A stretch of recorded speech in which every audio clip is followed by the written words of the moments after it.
Sound test. 1, 2, 1, 2.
Hi there, everyone out there in this lovely audience.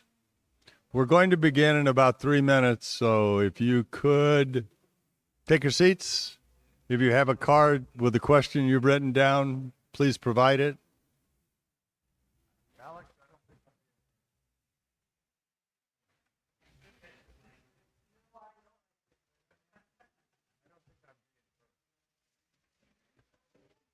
Hi.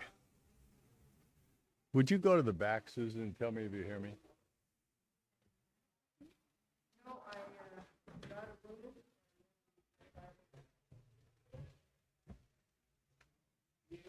Hi there. How are you? Up some more?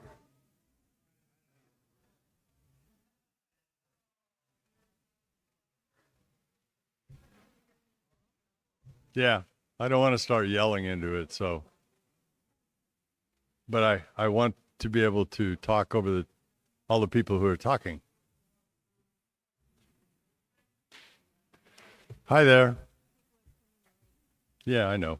Well, we're not going to wait for him. Hello. Welcome, everybody. Can you hear me all the way in the back? Yes? Okay, great. We're going to start in just a couple of minutes, so if you could take a seat. And if you're writing out an incredibly important question that I should ask the candidates, please pass it to one of the League of Women Voters, and they will bring it up to me.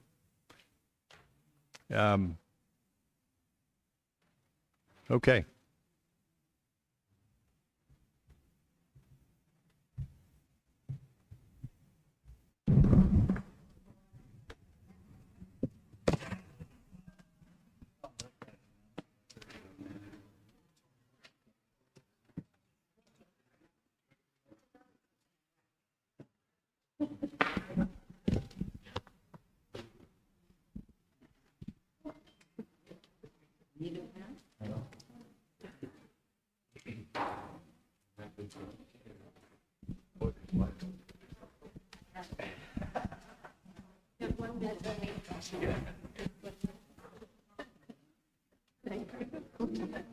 I can time you.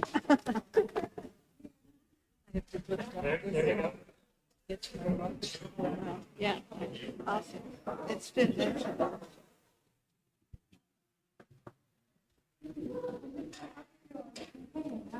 It's pretty exciting to see all that work going on. Okay, it's 5:30. Okay. Okay. Hello, everyone. I assume you can hear me. I'm getting a lot of sound in the background here. Thank you all for coming to this candidates forum. I'm Susan Martin. I'm the president of the League of Women Voters of the San Juans. And it's a delight to be here in Lopez. We're not always able to travel very much because of the ferries and the costs and all of that sort of stuff. But this time the gods seemed to be with us, and we were able to get the ferries and get over here.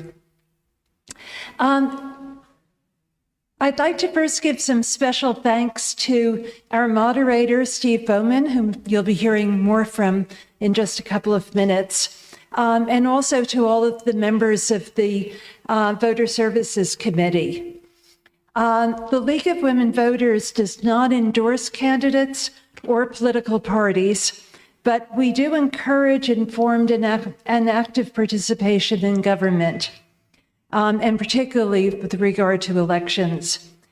We work to increase understanding of major public policy issues. We try to influence public policy through education and advocacy, and we do take stands on issues of importance after study and building consensus around our recommendations. If you'd like more information about the League on your way out, please do take one of our pamphlets. And also, hope that you were able to sign the attendance list. Again, after the forum, it'll still be available, because that's the best way for us to be able to communicate with people throughout the entire county, is if we know that you're interested in hearing about future forums and meetings we may have. Your donations support these public forums. We have a box over there in the corner for donations, and we would really appreciate it if you can help us to be able to help you by having more forums on Lopez and the other islands. Steve will be explaining the rules and processes that we follow in the forum, and I'd like to emphasize that We really welcome questions from everyone in the audience. We like them in writing because it's easier to keep moving through the process and make sure that as many questions as possible are answered. But unfortunately, we almost always run out of time, and we, in those situations, are just unable to ask every single question. So our apologies beforehand for that. And so let me turn this over now to Steve, and also give up my microphone so that the candidates will be able, you'll be able to hear them. So they'll be on. Hi there, and good evening. First of all, if you haven't already done it, please turn off your electronic devices, put them on silent, or any other methodology so that we don't have to enjoy your ringtone while the candidates are answering your question. Tonight's forum presents all four candidates for our two county council positions, numbers 1 and 2. The candidates are Justin Paulsen and Rick Hughes, and Stephanie O'Day and Kari McVeigh. And this is a nonpartisan elected position that runs for 4 years. Ballots, I said last night, ballots will be mailed on the 16th. Well, I got home and I noticed my ballot was already in my mailbox. So either I was in error on the 16th or we had one-day postal delivery, which doesn't typically happen on San Juan Island. Don't know up here. In any event, you have your ballots. So now is an opportunity to consider these fine candidates as to who you'd like to vote for. Our format this evening requires careful monitoring of time. And to that end, we use a timer and cards to alert the speaker when to begin.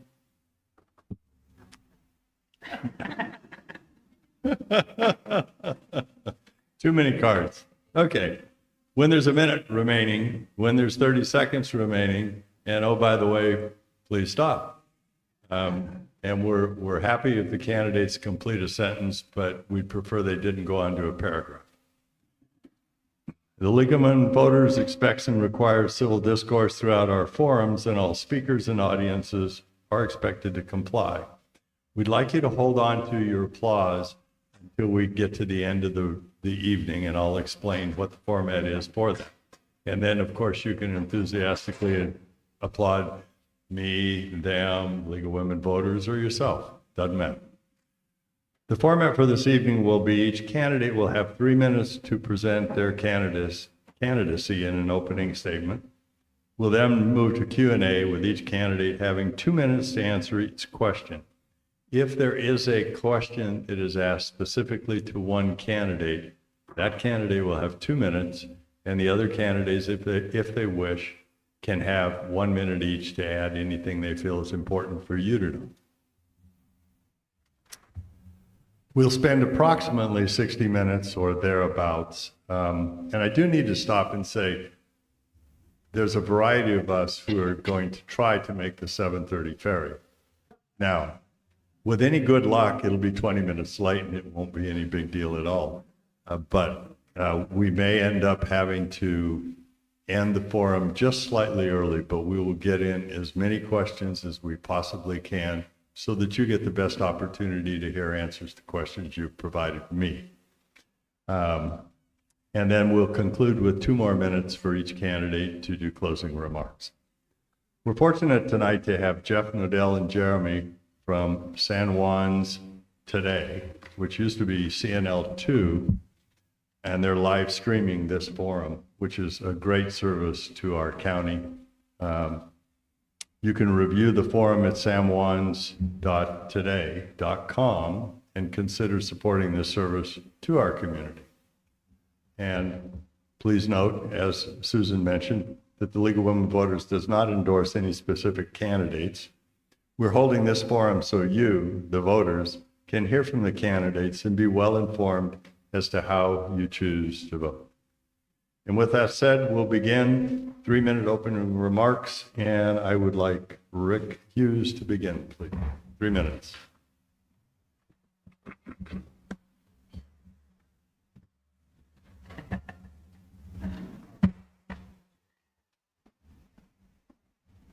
You guys hear me? Thank you. Hi, my name is Rick Hughes. I'd like to reach out and say thank you to League One voters and to Steve and to our wonderful timer. Thank you very much. And to all of you for showing up here. And also, it's a special thank you to Jeff and Jeremy from CNL2. I think it's really important to have the free press here and to be able to provide this service so that everyone who's not able to attend tonight can have the same and equal opportunity to see what we have to say. As I mentioned, my name is Rick Hughes. I was a San Juan County Council member from 2013 to 2020. My origin story to the county is my grandfather and 5 of his friends bought property in Orcas Island next to Doe Bay called Shorewood, and they all worked together over 20 some odd years to build the water system and build the roads and kind of the old island. I kind of jokingly call it the Waldron Way. They'd start a project and 20 people would show up and they hadn't even told anyone about the project. My wife and I operate Ray's Pharmacy. Rick McCoy and Marge are mentors and good friends of mine. They've shepherded me through 20 years of pharmacy business, including how we could all tackle the pandemic together. And our store was able to put together about 8,000 COVID shots, and I did roughly 500 testing procedures on Orcas when the county didn't show up. I've been endorsed, and I'm super excited about this, by Planned Parenthood of Northwest in Northern Idaho, and I've also been endorsed by the Washington Climate Alliance. This was an application I sent out, which included a follow-up interview with both of these organizations. I'm also endorsed by the 40th Legislative District here, including Deborah Lekanoff, Liz Lovelet, Alex Rammel, and Rick Larson, Secretary of State Hobbs, and Hillary Franz from DNR. It's been a real honor to serve in the past. I look forward to continuing to do it again. Government's something that has always made sense to me, sort of a superpower. I can't really fix a lawnmower or use a chainsaw very well, but I can understand complex budgeting and code work. I spent a lot of time working on ferries when I was in office before. A couple of things that I'm super proud of on Lopez, it was that we did the original work in helping come up with having the county divest itself from solid waste. And so the current situation you guys have here with the Lopez Solid Waste District, we were part of that on ORS, on Orcas.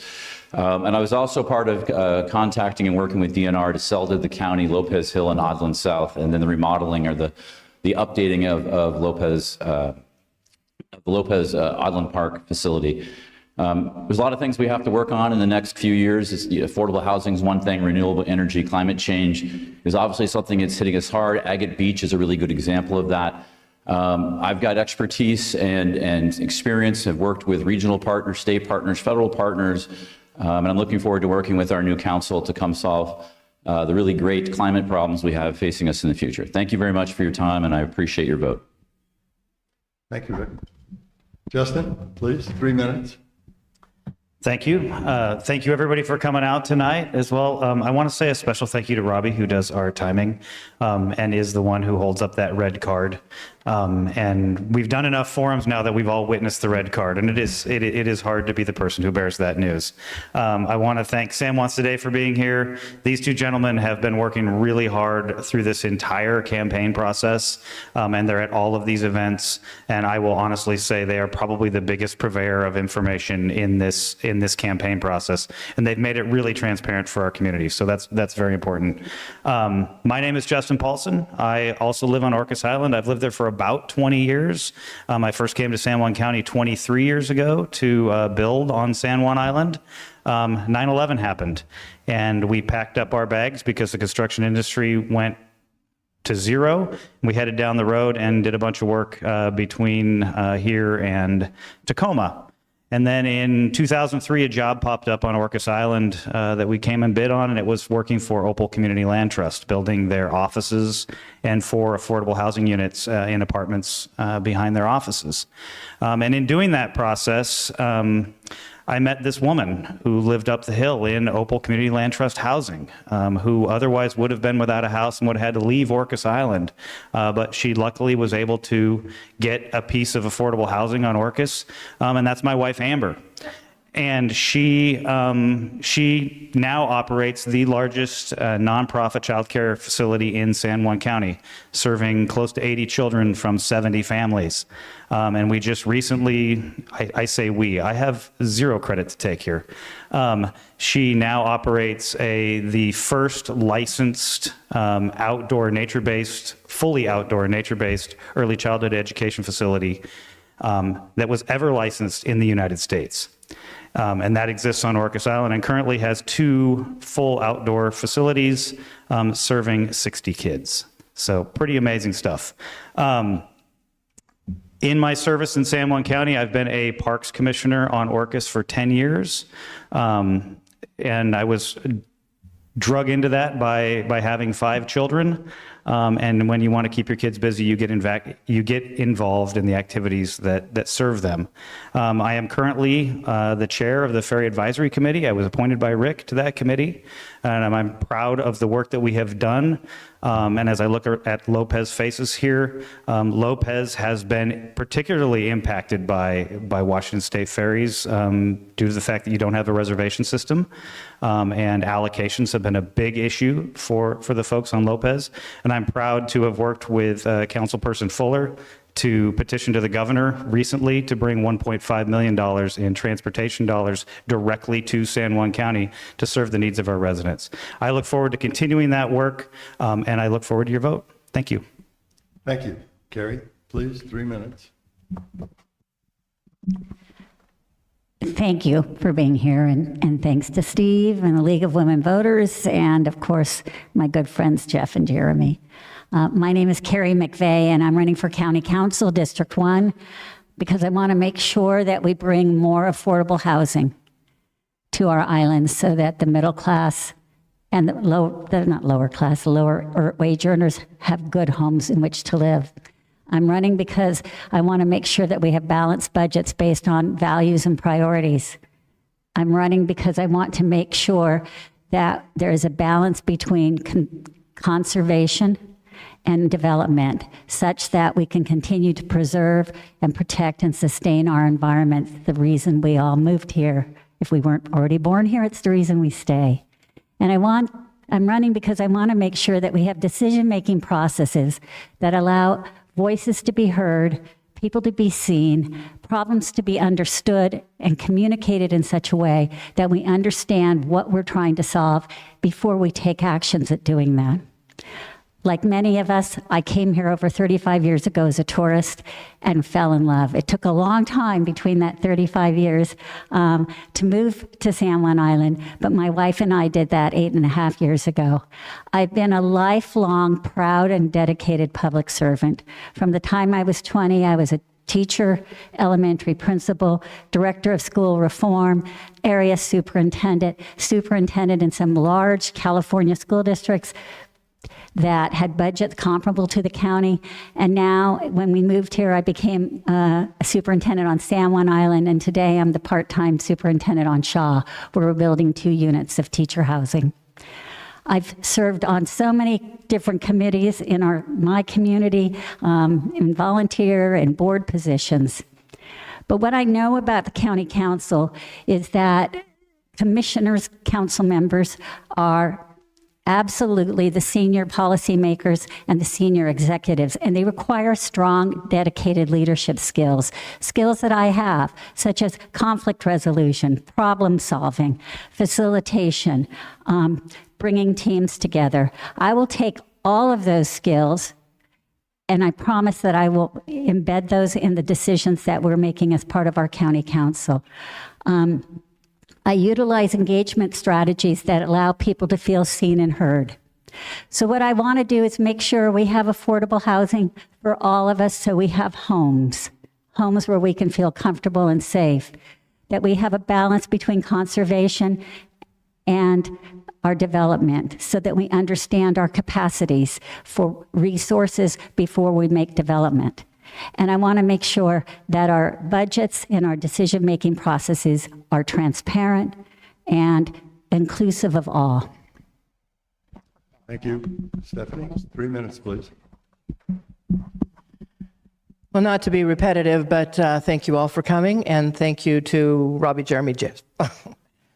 My name is Stephanie O'Day, and I'm running for District 1 County Council person.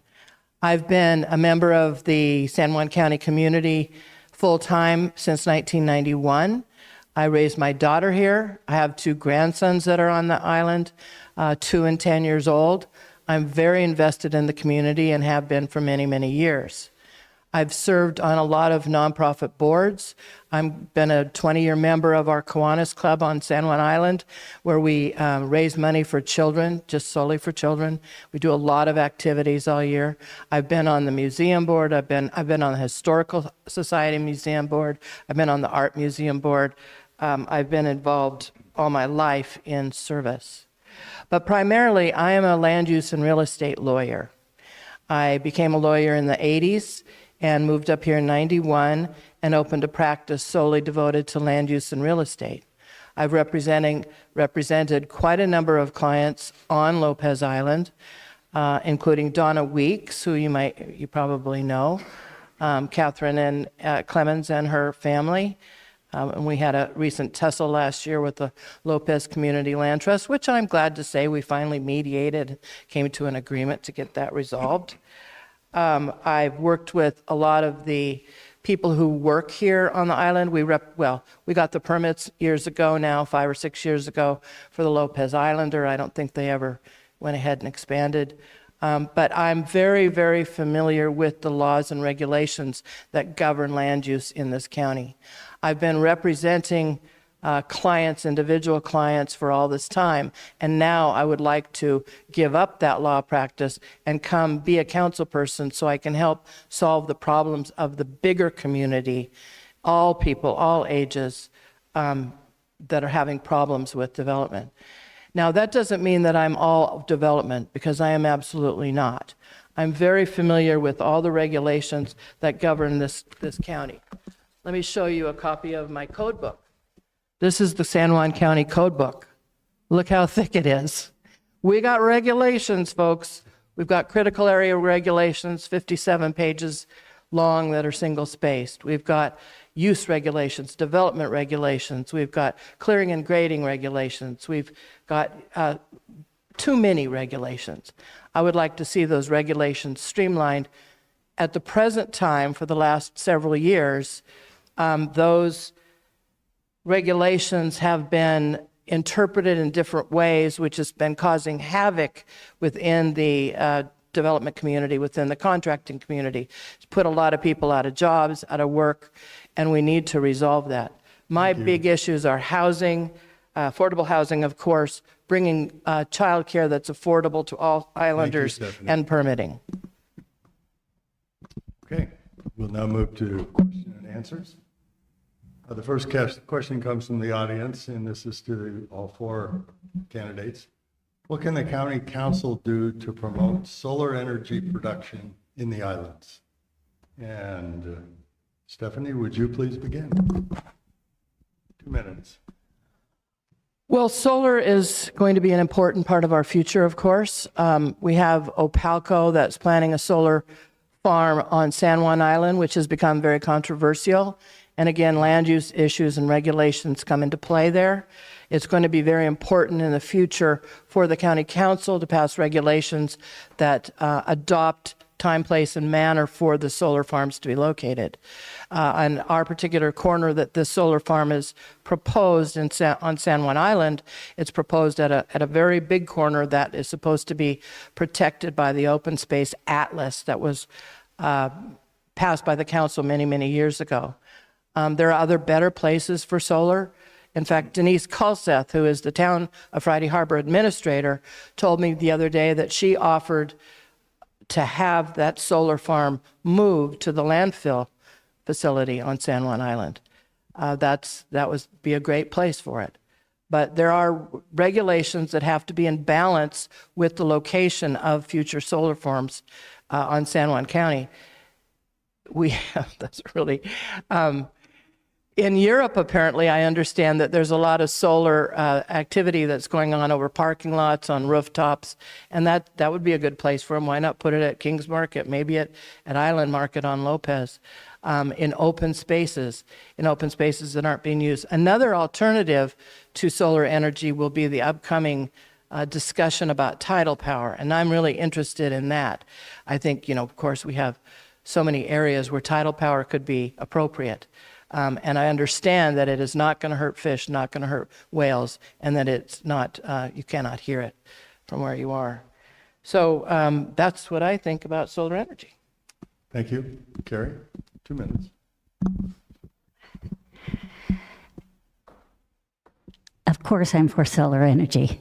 I'm for anything that's going to help us have a much more resilient ability to have power on these islands.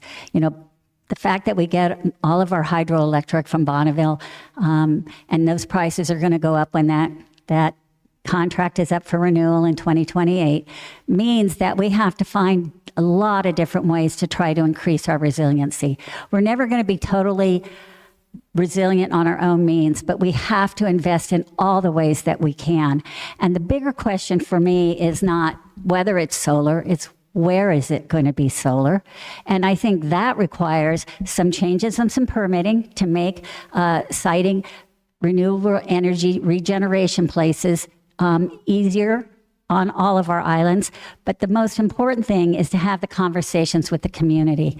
In lots of places, they have solar and nobody sees it anymore. That could easily happen here.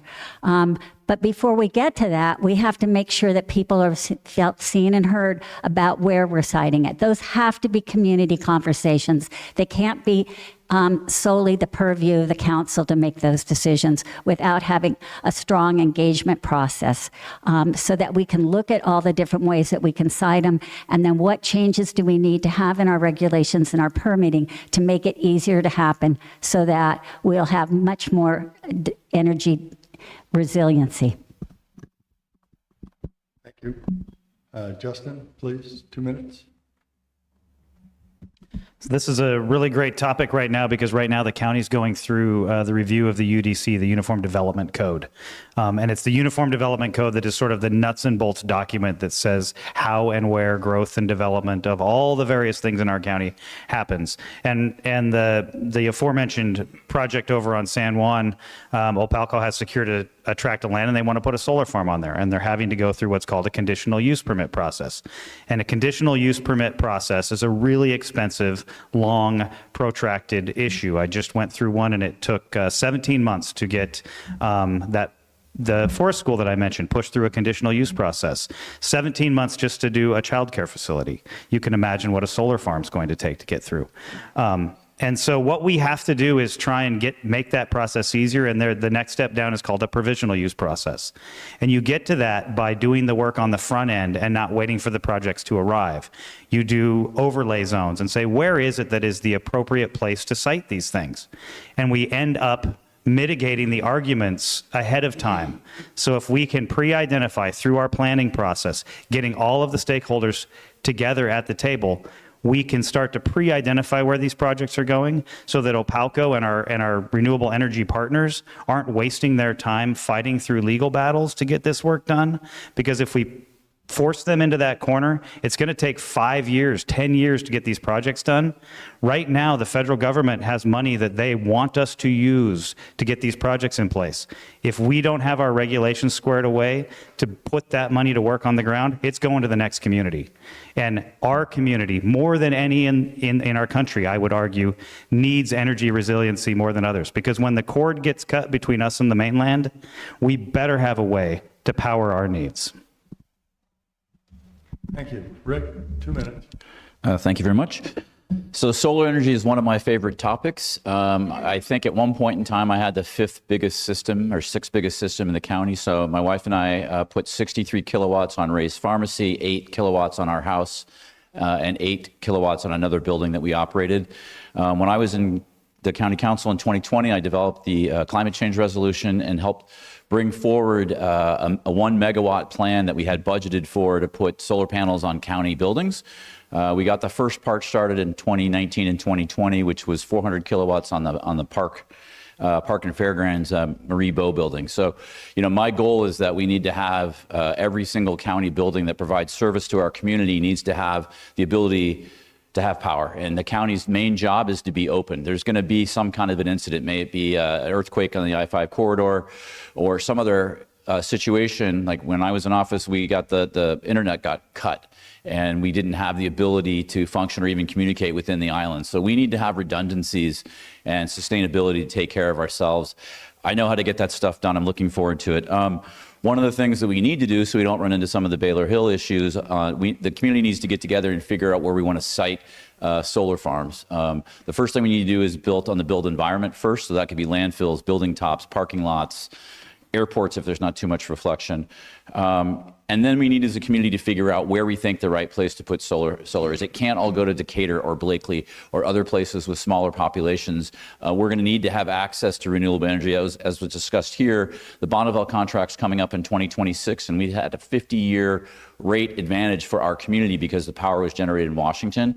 Now with regulations across the country and in the state for affordable renewable energy, everyone's going to be fighting for that hydropower. We need to be on a sustainability path, and I pledge that we will get the megawatt power going at least for the community through the county, and then work on ways to help every citizen contribute, because every citizen has to help us in conjunction with the county to move forward with solar energy. Thank you. The next question is, what are the 3 top actions the county council should address over the next 4 years? Rick, would you begin this, please? It's a good question. Thanks, Steve. You're welcome. Thanks, Steve. Well, very interesting question. I think the first thing is just basic stability.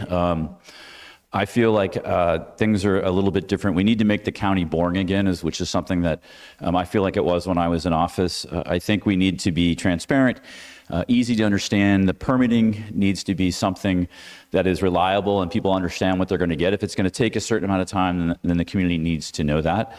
I think we have a very great opportunity with the new county manager and a wonderful chair to set the path forward for the county and all come together. I'm hoping that our council, whoever is in office, will come together and come up with an operational philosophy that we all can agree on so that there's stability in the council. We shouldn't be fighting between ourselves.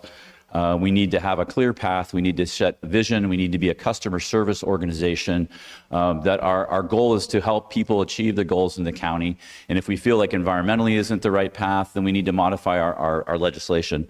I also think we need to reach out and continue the great work that's been done this year with ferries and our state and federal legislators to have San Juan County again be the best county in the state. And it's something that I was really proud of when we were in office. And then I think we need to figure out a way to figure out the next budgeting process. The 32-hour work week is something that I support, but it's going to be hard to continue the level of service that the community wants with a limitation in the amount of time that we have with each employee. So we need to look at how we're going to bring in additional employees, because when someone comes from Lopez to San Juan to file something and that office is closed, you've just wasted a day. We worked really hard when I was first in office to have all the county offices open 5 days a week. And that's hard to do when you only have a 32-hour work week. So we need to look at staffing. We need to figure out how the general fund is going to be able to absorb what's coming. I think we have a budget issue coming up in the general fund, and we need to make sure that we have enough funding and that we've planned and start running the county efficiently again as we did in the past. Thank you. Justin, please. Three top actions for a 4-year term. That's tough to whittle it down. But so the first thing is budget. That's going to be our first job coming into office. Is we have to look at the county budget in a way that makes sure that we're stewarding the funds correctly. And we do. We have a budget issue that we're facing, and that's going to require leadership that forces us all to sit down and looks at what are the mandates that we have to meet as a county government. because we have to do that. That's the work that we're charged with doing. And then after that, we're going to have to start looking at programs and what we can actually afford to maintain. COVID was a boon for county and state governments because we had a ton of federal money flowing in, and we were able to support a ton of programs. That money's gone. And so now we have to come back to the table, meet with our community, and really understand where we're going to be spending our dollars. The second piece is we have a comp plan review that we're going through right now. And we have a new element in the comp plan, the climate and sustainability element. We've never had one before. So this is new work being drafted right here. We were 8 years behind on our last comp plan, and we finally got it approved 2 years ago. And guess what? We're starting to review it again. And so we're supposed to have that approved by, I believe, July of next year. And we have a ton of work. And to facilitate that, what we have to bring back to government in San Juan County is functional, effective, collaborative, and involved governance, which means we as a county not only need to start working better with each other within the government, we need to bring our departments back together to have communications. We need to do that with you all as well. And we have a great opportunity right now. Our current council has hired us a new county manager. She brings an entirely new perspective and an entirely new vision to the county. And I look forward to joining these folks on council with that new county manager to help point the county in the right direction. Thank you very much. Kari, 2 minutes, please. I think I've already said it, but I'll say it again because I guess a good message should be repeated often. I think the first thing is effective governance. And I'm going to repeat some of what both Rick and Justin have said. We need to make sure that our governance practices are service-based and that they serve the larger community. We need to have decision-making processes so that everybody understands what the problems are, deeply understands what the problems are, why the solutions we're looking at, why those solutions? Why not other solutions? What are the impacts, direct and indirect? What are the costs?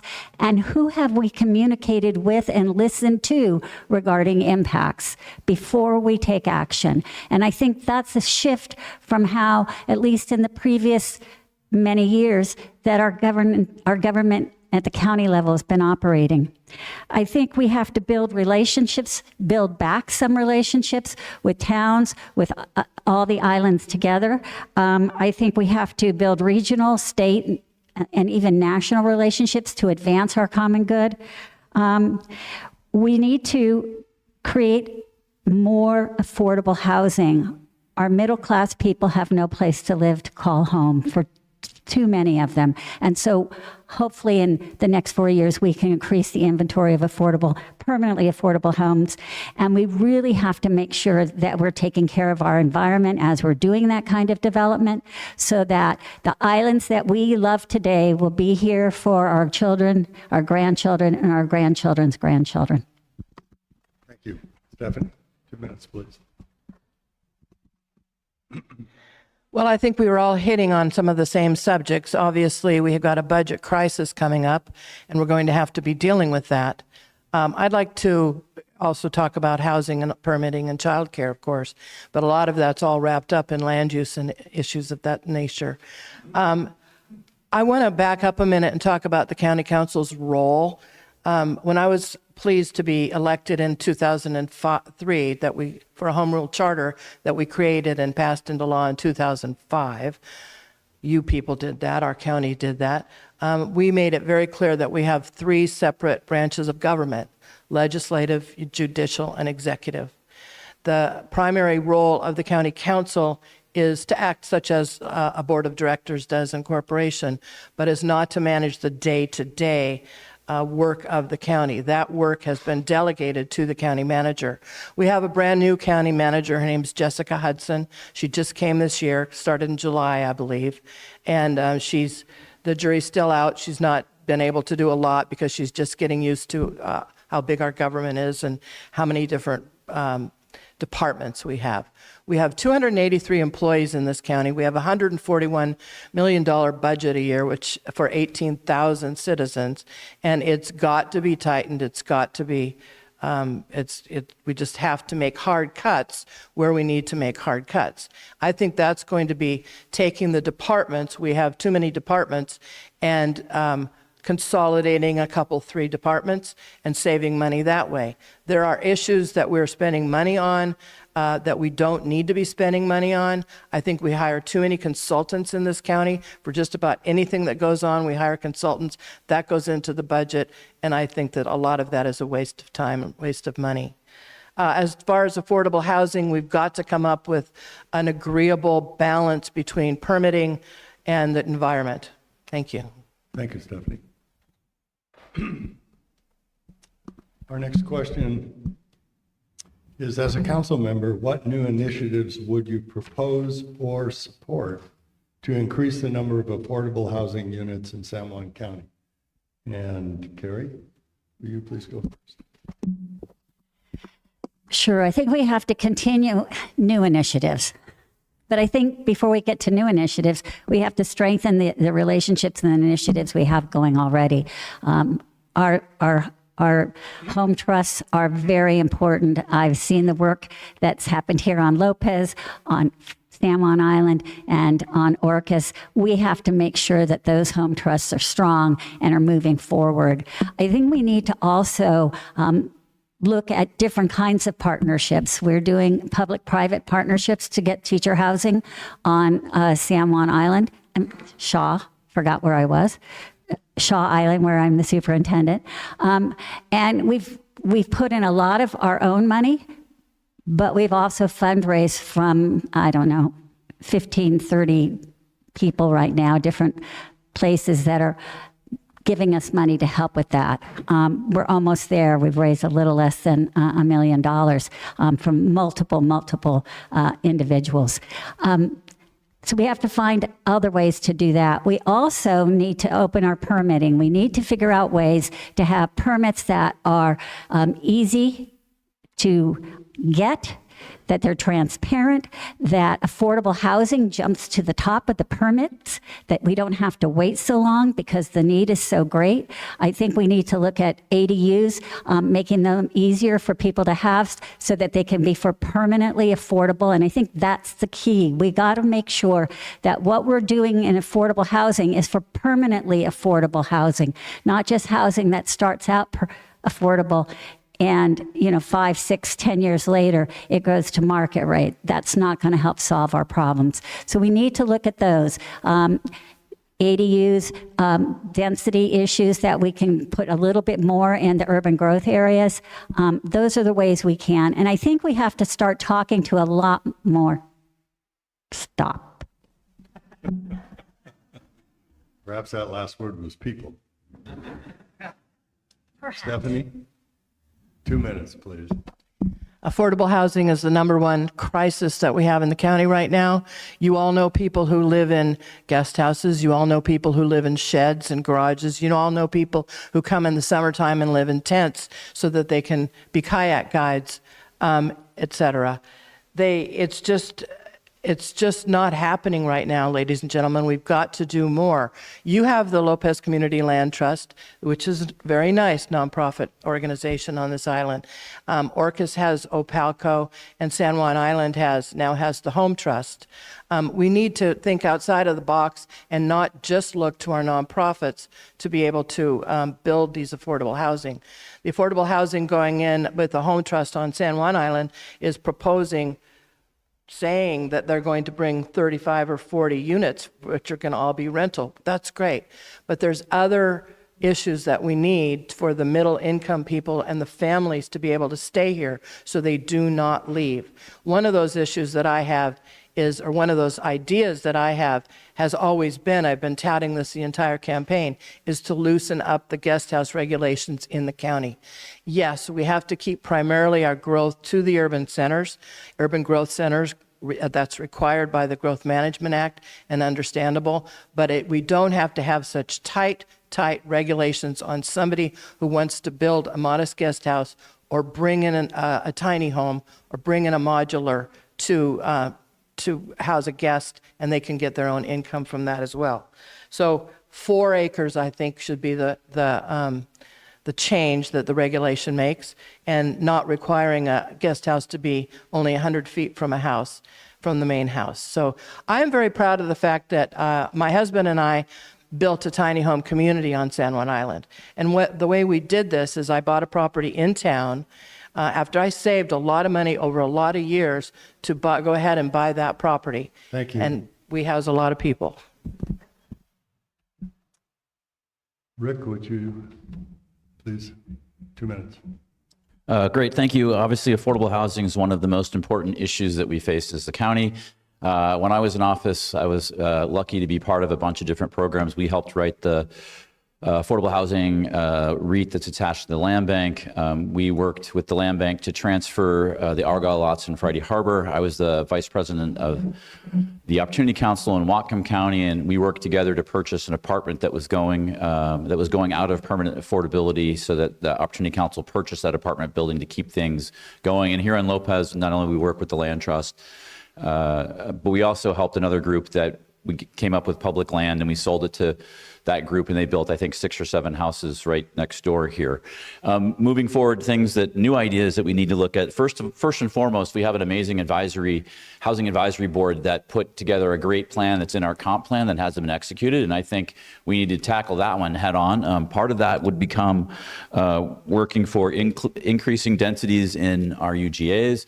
I think we need to look at tiny homes as options and figure out a way to go between L&I, which currently regulates tiny homes when they're on a wheel-based structure, to making it easier to permit them. I think we need to work with the state to come up with a reduction in the energy code for smaller, under 500 square foot houses, because it's almost impossible to make a 400 square foot house to meet the code, and then it makes it more expensive to build them. I think we need to work with our utilities to try to figure out ways for affordable housing to reduce the cost for the utilities. I think we need to hire an ombudsman. Ryan Page would be a great person, that their goal is to not only help work to get money, but then to help shepherd everything through the permitting process. If San Juan County says that affordable housing is so important to them, then why aren't the affordable housing permits done first? And that's something I want to get done as soon as humanly possible. I also been interested in a 1% vacation rental tax like they do up in Cortex Island in Canada. And it's something that Senator Lovett's brought in with, I think it's Senate Bill 5420, which would add that on vacation rentals. Thank you. Justin, 2 minutes. So affordable housing, as I said earlier, is near and dear to my heart. And since I've been living on Orcas Island, I've been part of creating over 70 permanently affordable housing units on Orcas Island. So I've done this work. I've been elbows deep in this, and have a deep understanding of what it takes and how hard it is to effectively build affordable housing. I think there's a line of code in the San Juan County Development Code that deals with transfer of development rights, and it has to do with shifting density away from perhaps resource-starved areas and relocating it. And this is a discussion that goes in with the ADU regulations, and I think every one of us is going to talk about ADUs. But we have to come to the table early and figure out how we're going to get that legislation passed, because we were involved in a lawsuit and a settlement 20 years ago regarding ADUs. And if we want to change those rules, we better be at the table working on the front end before we start changing laws and then ending up in court for 10 years and making zero progress on that front. When I talk to the leaders of the affordable housing entities in our county, the one single thing that they all ask me for involves absolutely no money, and it involves absolutely no law change. What they ask for is effective, reliable, and predictable processes in the planning department. If we can just do that, we can stop delaying their work. Opal Community Land Trust has a project. They're creating 10 new affordable homes. It took them, I believe, 15 months to get that project pushed through. For 10 homes, they have a waiting list of 40 people. So we cannot continue to allow the process to slow down the good work of the partners that we have in our community. We've talked about density bonuses within UGAs. We need to start incentivizing the construction of smaller, more affordable units, because it's cheaper to get those built, and it's cheaper they become more energy efficient for the users, and they serve the lower income in our community much better. And I'm going to stop there. We can talk about it later. Thank you, Justin. Our next question. No, excuse me. Rick, you have 2 minutes. We're all getting. I already did it, sorry. Pardon me. We're on to the next question. Okay, I'm confused. As a member of the county council, what will you do to make sure immigrants are able to integrate into our communities? And Justin, 2 minutes, please.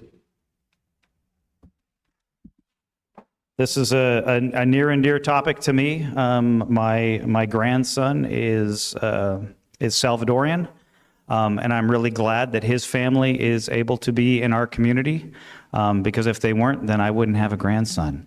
And they came here from El Salvador as political refugees. Their families' lives were threatened, and they were able to come to our community, and they are working business owners. And I'm actually proud to say that my family, my El Salvadorian family, are homeowners through Opal Community Land Trust, and they were able to do that because really forward-thinking people in our community created a loan fund that allowed them to borrow money through a mortgage market, which they otherwise didn't have access to, and now they are homeowners in our community, and that's fantastic. And I support policies that will create systems like that allow working, contributing members of our community to feel safe and get established in our community.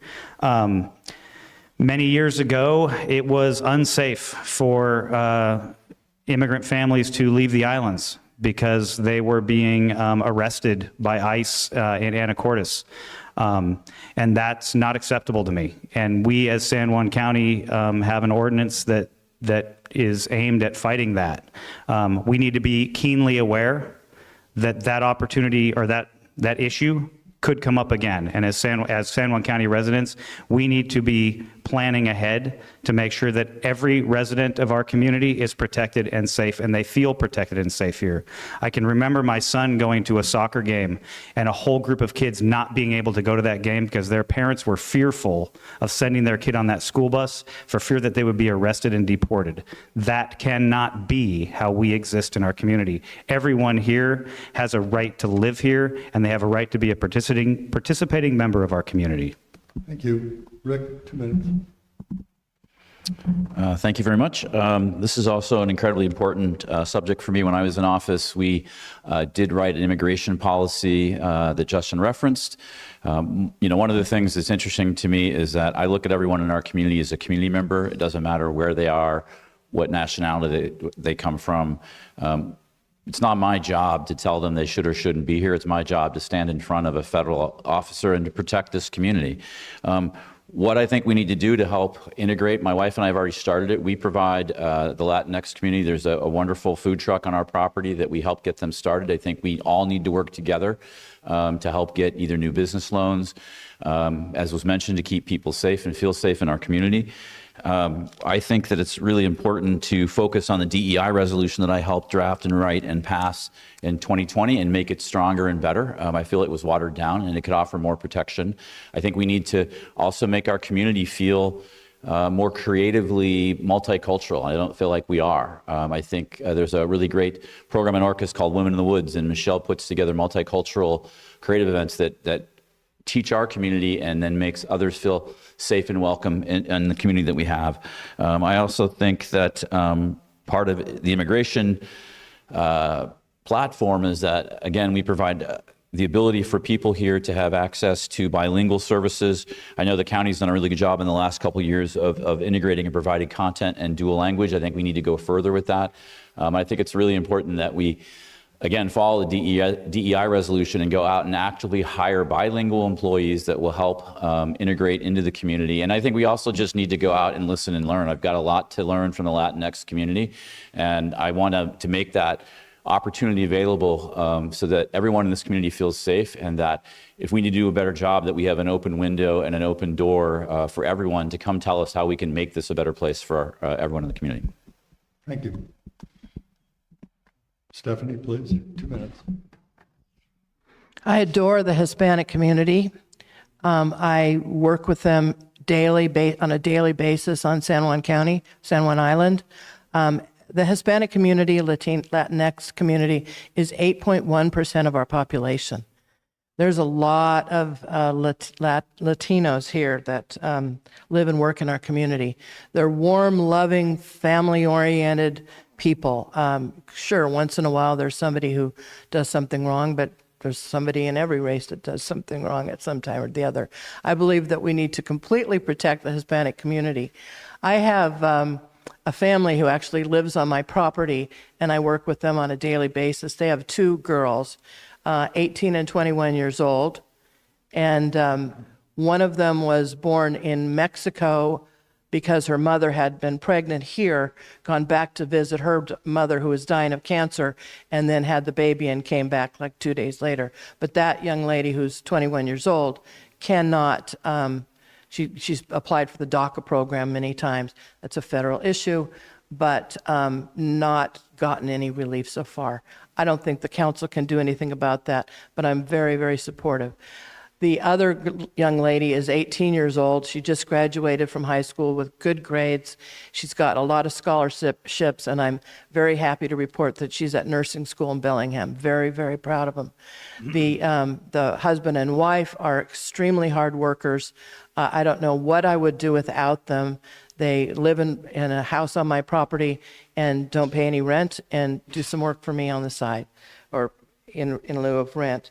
So we've been together for 18 years, and I hope that that continues. Yes, 5 or 6 years ago, it was awful when ICE started getting on their high horse and taking people off the island. It was just terrible. There was a janitor at the high school who got hauled off with his entire family, and that's wrong. We've got to protect them. Thank you, Stephanie. And if I stay on track, it's Kari for 2 minutes. So DEI is diversity, equity, and inclusion.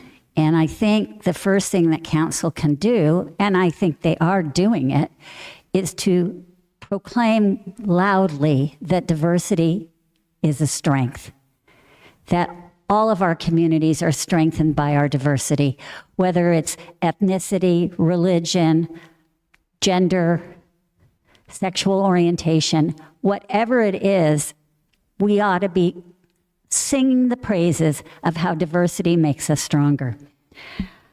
One of the ways to integrate that is to say those kinds of things, is to make sure that all of us have opportunities to progress and to get further. So we do need more bilingual services. We do need to have law practices helping our immigrant population who do often live in fear. And most of us, unless we were natives or came here through slavery, we're all immigrants, and we have to remember that they are us. And we have to build up whatever we have so that they have the opportunities that we now take for granted and that they have. And that means paying more attention when they're suffering. And I think we have to do a better job of trying to find ways to include them. And so for me personally, as a council member, it's going to mean helping our family resource centers do the important work that they're doing continually to integrate those families into our community, to get them the services they need, to get them the legal representation they need, and to remember always that they are us. There is no separation. Our next question is, do you support the current council actions to outsource portions of the building permitting process? Why or why not? And Stephanie, would you go first, please? 2 minutes. As I said, I've been entrenched in the permitting community for the entire time that I've practiced here. And it's been hell. They call it permit hell right now. You talk about even Opal getting a permit that it took a year or two to get, or a year to get. There are building permits that haven't been processed that are 2 and 3 years old. There are we had a whole flip-flop of the planning department about 3 years ago when a new director came in and turned the planning department on its head. I talked to you about all the regulations that we have that are so thick, so many layers of regulations. Well, a lot of them are ambiguous and capable of multiple interpretations. And there's where the rub comes in. There's where we start clashing with between the environmentalists and the people who want to build a home to we've got to work together, and I mean it seriously, work together to modify some regulations so that we know what we're getting into when somebody submits a permit. A few months ago, the staff of about 5 people were let go in the planning department, and the reason was because of the turmoil that had been happening over and over and over. The county council, I'm so glad to say, Jane and her cohorts finally understood what the people had been going through. The people and the contractors and all the people involved in the community who build homes and wanted to have a home have not been able to get any sort of permits. So no, in the long run, I don't think this should be farmed out. I think we need to get a good, strong DCD director who's going to put us in the right direction. And I think the council needs to modify those regulations so that they are clear and unambiguous. And we do have to work together on a nonpartisan basis. Thank you, Stephanie. Kari, 2 minutes, please. So I believe the question was the outsourcing of building permits. Do I support it? Why or why not? So I'm going to get back to what the question was. It is. It's happening. It's what has happened. It is what the council decided. And I don't think for me to Monday morning quarterback on this is of any great value. So right now, we're sending our permits out for both land use and building. Personally, I think building makes a little bit more sense because there's national associations. It's pretty much more cut and dried. But I think we have to see what happens with the land use. I don't know. They sent out about a month ago 100 permits for land use. We have a new permit manager, and I would expect that we would get reports to see if it is in fact working. So let's see if it's working before we say yes or no to something that the council's already done. I think the bigger question is, and some of us have already touched on it, is we need predictability in permitting. We need to have standards published so that people know what they are. If they change, you should be grandfathered in on the previous ones. I think we need to make sure that our Department of Community Development, thank you, is service-minded, that we're working to make sure that we're helping people to get their permits. Most people just want to do the right thing. Let's help them do the right thing. Let's make it not a gotcha. Let's make it something that makes it streamlined and predictable and something that people feel good that they have to go through it because there's a protection. And then we have to inspect what you expect. So we need to make sure that we have enforcement strategies to make sure that people just aren't deciding it's cheaper to pay the bill, the little. Guess what I was going to say next. Justin, 2 minutes, please. So do I support the outsourcing of permits? I think our current council and the interim county manager had no choice. They had to do it. The county was staring down the barrel of a gun from folks who had permits who were out 2-3 years, that if something didn't change, the county was going to get into some really protracted legal issues. And so they had to do something different. And that something different is ultimately going to be leadership in the Department of Community and Development. I've been building houses and commercially in San Juan County for about 23 years. In the last 20 years, I believe we've had 16 different directors of that department. 20, maybe more. I can only count so high. I've only got 10 fingers. But what that tells me is there's no consistency of leadership. When you have a department that's being run by a different person every year or every other year, staff is essentially spinning in circles, and they have no consistency. There were multiple hearings examiners' decisions that were coming out of people appealing permit decisions at DCD, and the hearings examiner was basically saying to the county, you've got to find a consistent interpretation, and if you can't do that, you've got to find a consistent interpretation. The hearings examiner can't change our code. That's not their job. And that comes back to leadership. We need to have consistent timely, and predictable decisions coming out of that department. And until we can do that, we do have to farm those things out to entities that can do it in that way. I look forward to hopefully having some of that stuff come back in-house so that we have a little bit more local control of it. But I applaud the current county council in making a tough decision, and I hope that their decisions are going to bear fruit here very soon. Thank you. Well, going at the end, you have kind of a lot to choose from that everyone's already said. So thank you for that, everyone. I think it's the first thing we have to think about is the humanity of it. I think it's unfortunate in any situation when a person, a union employee or a county employee, has to lose their job.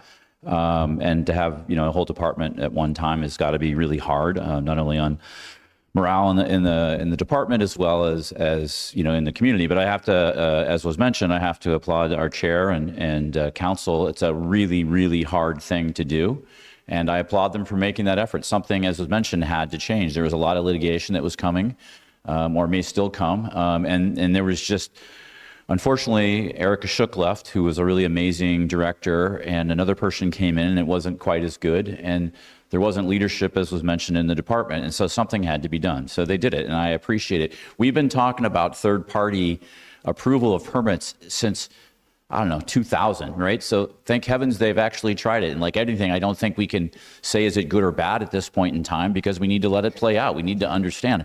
In theory, it should be a more efficient way to get permits approved. You have code and you have a permit, and does it match up? And you have people that are paid a fair amount of money who are trained extensively in land use.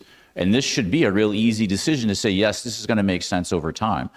I'm not sure. Again, do we need to, at some point in time, we need another code enforcement person, which I think they already did. We need to hire a director. And we need to figure out how it all works together, the integration of a third party as well as having a local staff. But firing anyone is the hardest job. My wife and I have owned a business for 20 years. We have 25 employees, and it's the worst thing you have to do. So it took so much courage to do something and to try something that we've all wanted to do for a long period of time. So I'm super thrilled they did it. Should we integrate more people in the future? Maybe, but let's wait and see how this works. It should be cheaper and it should be faster. So thank you, council, for doing that. You might as well stand up, Rick, because you're not going to go last this time. Oh, darn. And the question is, do you support the renewal of the land bank REIT? You have 2 minutes. Unequivocally, yes. The land bank is, I think, one of the single most important things that San Juan County does. I don't understand all the opposition to it. We should be jumping up and down and excited and proud of our county, that we are the only county in the state of Washington that has a land bank REIT. And we're also the only county in the state that has the affordable housing REIT. And, people always say, oh, it increases your taxes. Well, there's a small fee that goes on your taxes every year, but the part of it, it's really a buy-in from people who buy houses here, or buying, selling transaction of houses. And, I think as costs become more unapproachable for lots of people in our community, I feel like culture is the most important thing that we can offer our community. And to me, culture is the outdoors. A lot of us live here because we love how beautiful it is and how much we love the environment. The land bank provides, in my opinion, soul enriching opportunities to explore the outdoors that you can't do if you live, I live in the middle of Crow Valley. I don't have access to the water, but I can go to a land bank parcel. If you've ever been on Turtleback or even the great properties here, it's just beautiful. So we need to get unequivocally behind this. I think Lopez was 72% in the survey. So thank you very much. Applause for all you guys for doing that. This is something that is, I think, the single most important thing we do. We need to preserve it, protect it, and take care of every property we have. And what I'd like to see, maybe some more farmland, and have the land bank use operational money to help farmers get access to land, to put up fencing, and to provide utilities. Sure. I think what they did with the Argyle lots in Friday Harbor was an amazing platform that's now gone to the Land Trust thanks to our current council. But yes, it's great, and we all should get behind it. And I really do appreciate how Lopez always drives year after year conservation, preservation. It helps our resources, may it be Friday Harbor. It gives us access to beautiful lands, and I think it allows everyone to have this ability to experience and enjoy the community we live in. So thank you, Lopez, for being such supporters. Thank you. Justin, 2 minutes. Also, 100% yes, I support the land bank. And for all of the reasons that will likely be mentioned up here, I myself have a very small farm on Orcas. We raise a lot of our own food. I've got about 100 chickens, depending on how the eagles flew by today. And one of the great assets that the land bank has created in my neighborhood, I'm lucky enough to be really close to the Caulfield Preserve, which, if anybody knows Amy and Eric Lum, they run Lum Farm on the Caulfield Preserve. And it's a beautiful piece of property. I'm so glad the land bank conserved that. But what's even more important is the asset of the farmer. Because in our community, we are an agricultural community at our heart, and having that asset available to me really close to my property has helped me become a more resilient farmer. And I use that term loosely as I talk about myself. But that's an asset that the land bank is saving that we don't even talk about when we're talking about conserving land. And I think what the land bank has done on Lopez and the partnerships with Lopez Community Land Trust, Lopez is an example of the power of the land bank and the power of working together as a community and really achieving some common goals. And then ultimately the land bank is a resource preservation tool. And I always reflect back to what's happened on San Juan. There was a piece of property that bordered Trout Lake, which is part of the water supply for the town of Friday Harbor. And it was a privately held piece of property. The land bank came in and bought that privately held piece of property, and now Trout Lake is surrounded by preserved land. And it protected the town of Friday Harbor's water supply. And that really at the core is what the land bank is there to do. It's there to protect our county assets and our county infrastructure, and I support the land bank continuing to do that work and continuing to look at those strategic purchases for our community good. Thank you. Kari, 2 minutes. The reason we all live here is for the amazing environment that we have, the amazing mountains and marshes and meadowlands and streams and farms that get to stay on our land bank property. That's why we're here. To think that in future generations they won't have that is criminal in my mind. It is the least we can do to preserve and restore and sustain our environments. And it also pays off in climate because it helps us create watersheds. It helps find ways to get water onto our lands to stay on it. The more we develop, the more the water goes away from us. And water is not just an issue on Lopez, it's an issue on all of our islands. We have to make sure that we have ways to ensure that we have the capacity that we need. The land bank helps us do that. I said when I started that I want my grandchildren's grandchildren to be able to come and walk Turtleback Mountain, to walk out onto marshes, to walk out and see all the amazing things that if you're in town, you just can't see every day, or if you're in the village, or if you're in East Sound. So it is unequivocal. And our REIT that's attached to it with affordable housing, thank the heavens that we were smart enough to do that, because they go together and they must stay going together. I agree with Justin, I agree with Rick. It would be criminal if the land bank were not to pass. Thank you. Stephanie, 2 minutes, please. So the land bank, I can't argue with the fact that the land bank is a wonderful thing. The land bank has preserved all this property for us. It's been going on since 1990, when originally the developers had a different thought about what the land bank was going to be. They thought, yes, we need to preserve our properties, we need to preserve our mountaintops and lakes and open spaces. But their idea originally was to buy a property, put a conservation easement on it, and then resell it with a single density or something very low. That hasn't happened. The land bank has bought up an awful lot of land, and it has become a very big entity. They have lots and lots of money. As has been said, there's the 1% real estate tax that was only passed by San Juan County, not any other county in the state. And connected to that is a 0.5% affordable housing tax. So the argument is you can't get rid of the land bank because you get rid of the affordable housing tax. I'd actually like to see that flipped. 0.5% for the land bank, and 1% for affordable housing. Now, the land bank, as I said, has oodles of money. That's a legal term? And I think that they need to modify their mission a bit. Let's look at what happened in town on the Argyle property in the town of Friday Harbor. The San Juan County Land Bank found a way to buy this property in the town of Friday Harbor. That's not maintenance and conservation of properties. That's a property within the urban growth area. But they bought it, and then they sold it to the San Juan County proper, San Juan Land Bank to San Juan County, and then the land bank has leased it to the San Juan Island Home Trust for $1 a year. That's a win-win situation. Another opportunity that I think the land bank has, if it would slightly modify its mission, it should be more supportive of farms. I love agritourism. Went on the farm tour on Orcas and on San Juan. There's opportunities. We need to modify its mission. Thank you. Unfortunately, we're beginning to run out of time. So I'm going to finish with this question for each of the candidates, and then we'll go to closing remarks. And the question has been presented from one of the members of the audience who wonders if you could share your favorite part of being an Islander. And Justin, would you go first? Wow. Favorite part of being an Islander. I'm almost speechless on this one. When I came to San Juan County as a traveling contractor, I was a single guy in his early 20s. And I will allow everyone to envision the stereotype they would like to in their head of a single traveling construction worker in their 20s.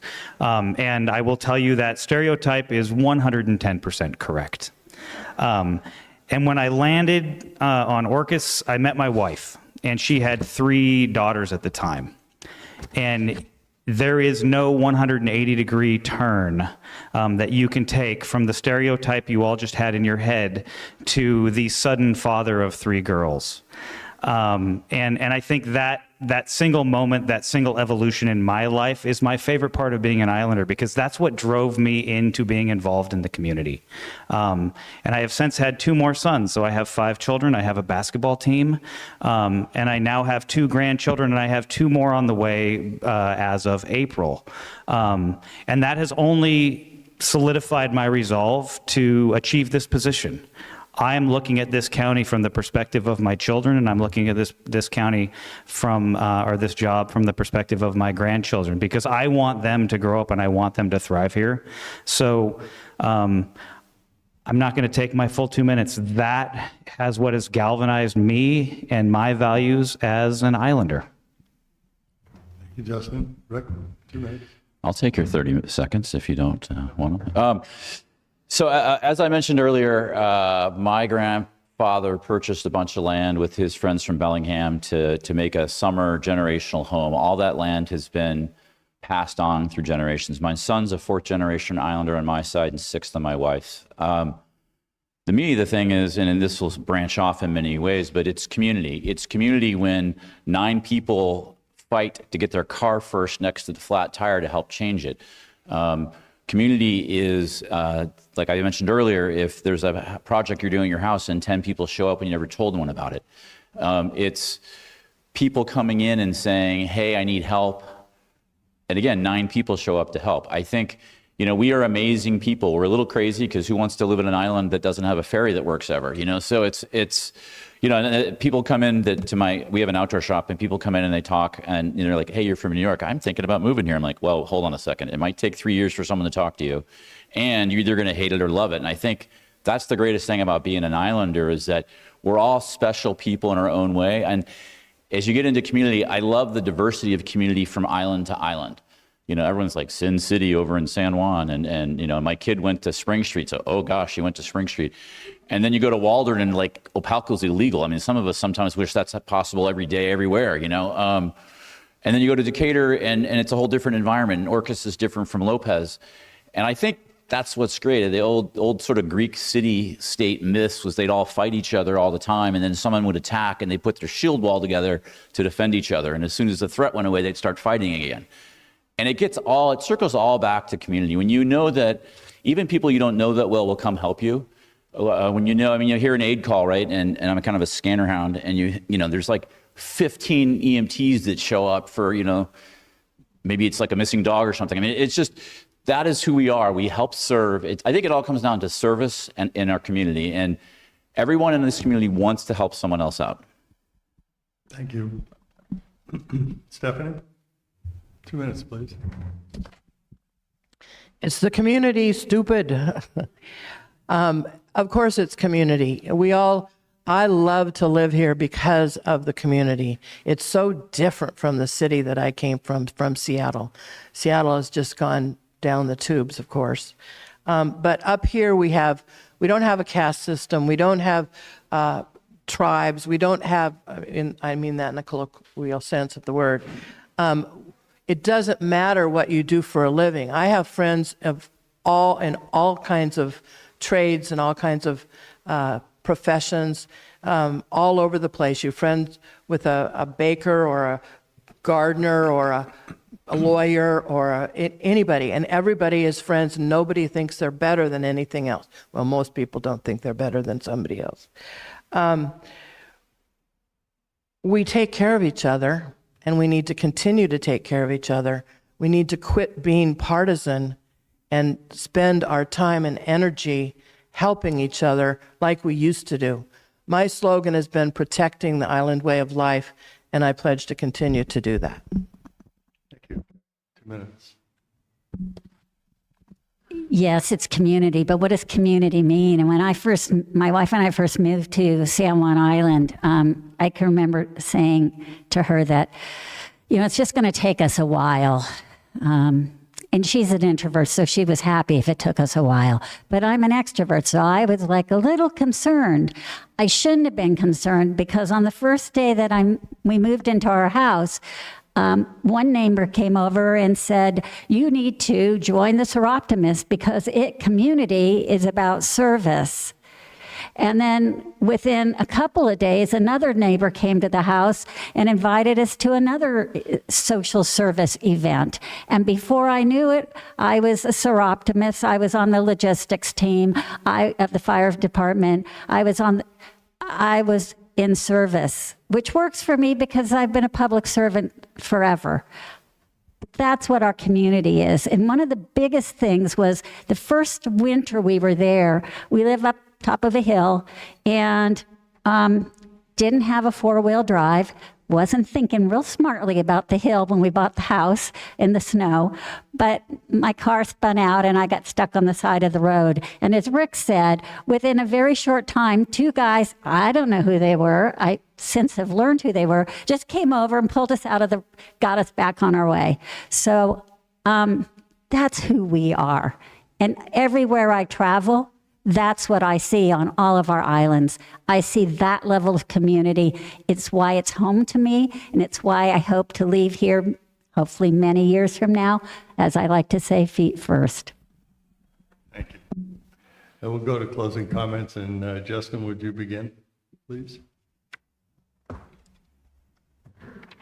Absolutely. So I get to be the first person to thank everybody. I get to thank the League of Women Voters for doing this, Robbie for being the bearer of bad news at the end of all of us talking, Jeff and Jeremy for coming here, and honestly, Lopez community for allowing us to be here. I will say one of the great things that I've learned in this campaign process is that I really like Lopez, and I'm not just pandering to you, I swear.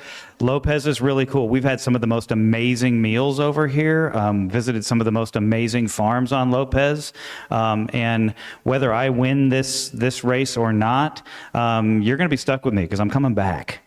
Part of the reason why I'm running for this position is everybody I talk to, what they want to do is have faith and trust in their government.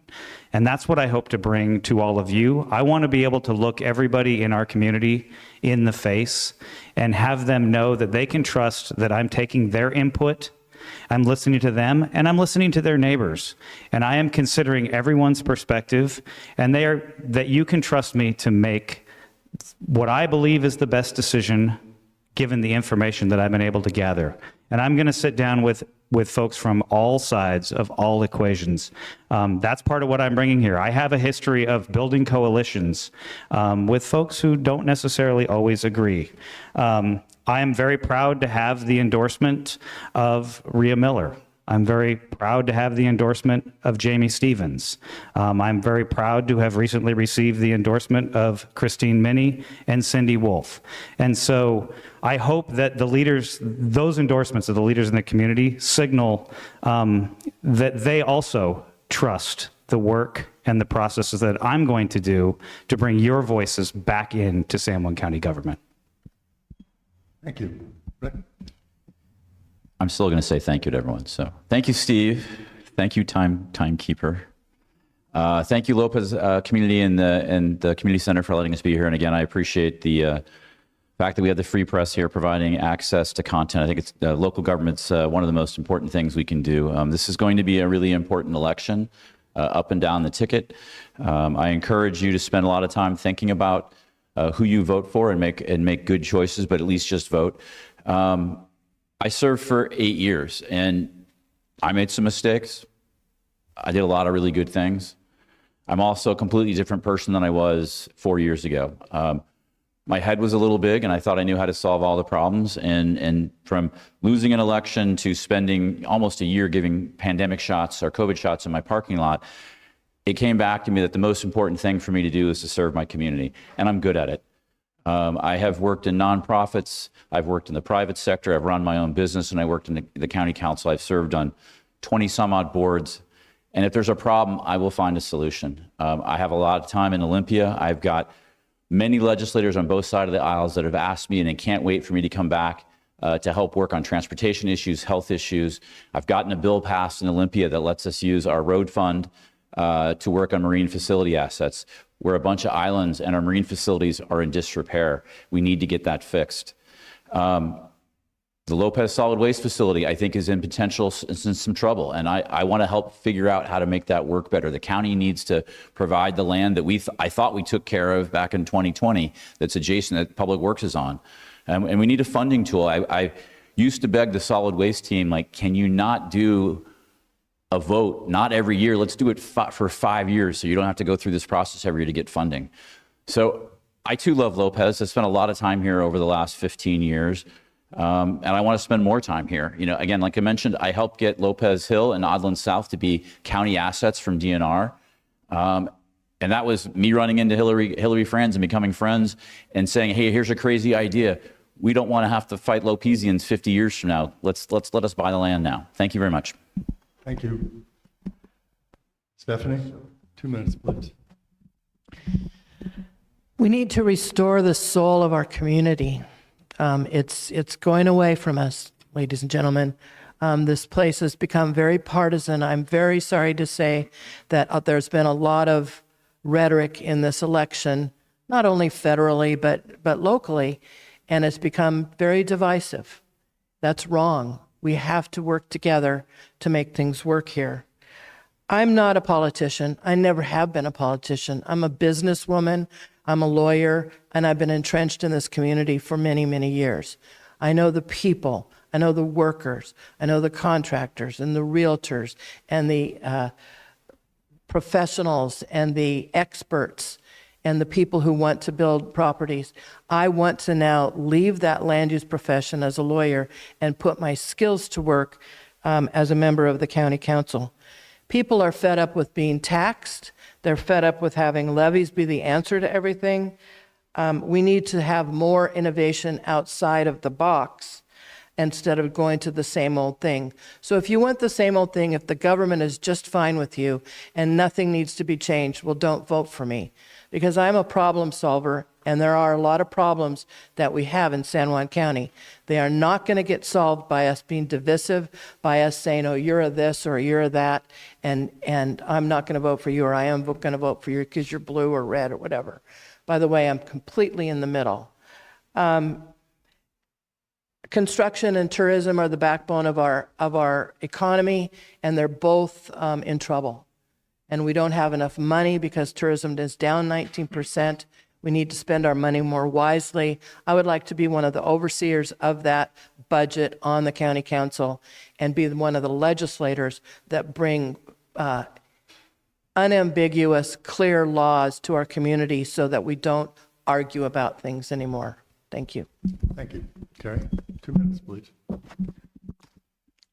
Well, first of all, thank you all for coming out and braving. It's really cold in this building today, so I don't know about you. Maybe it's just me, but thank you all for coming out. Thanks to the League of Women Voters and for our San Juans today, guys. I have immense hope that together we can secure our island's future. But to do that, we can't go back to the way things were, because although many of our problems look similar, they're so completely differently nuanced now. I have confidence that we can balance a budget based on shared values and priorities for the county, and of course, mandates from the state. I have great confidence that we can increase the availability of permanently affordable housing for our middle and lower wage earners, that we can do it by working with our not-for-profits, working with our agencies, and working with private enterprise. I have confidence that we can balance development by restoring and preserving our natural environments. We must conserve our environments. And I have great confidence that with other council members, as a council member, we can have transparent decision-making processes that allow people to understand the problems, the solutions, the impacts, and feel seen and heard before we take action. And I have great hope that you will join me in this vision to secure our county's future. Thank you, Kari.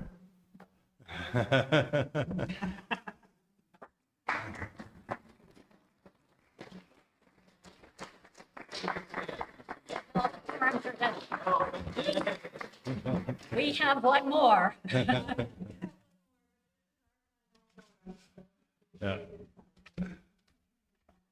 Susan and I would like to thank the candidates for participating in our forums.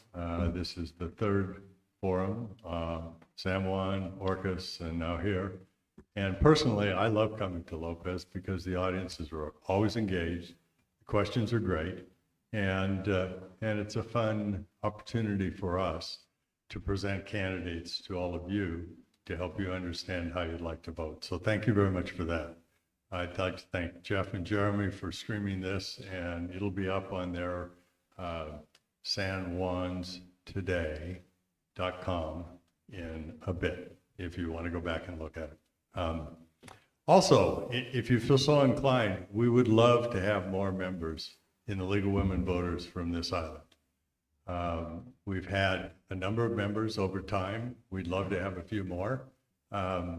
It's a wonderful organization that a man or a woman can join and feel that they're participating in something that isn't about a fight. It's about believing in things, being nonpartisan about them, and discussing them and being civil about the conversation. So if you'd like, there are opportunities available to you. And I'd like to remind everybody, I don't even think I have to, but I have to because I'm a member of the League of Voters. You have to vote. But I know you will. And I hope this evening was helpful in your decision-making process. Go have a good evening, and thank you again very much.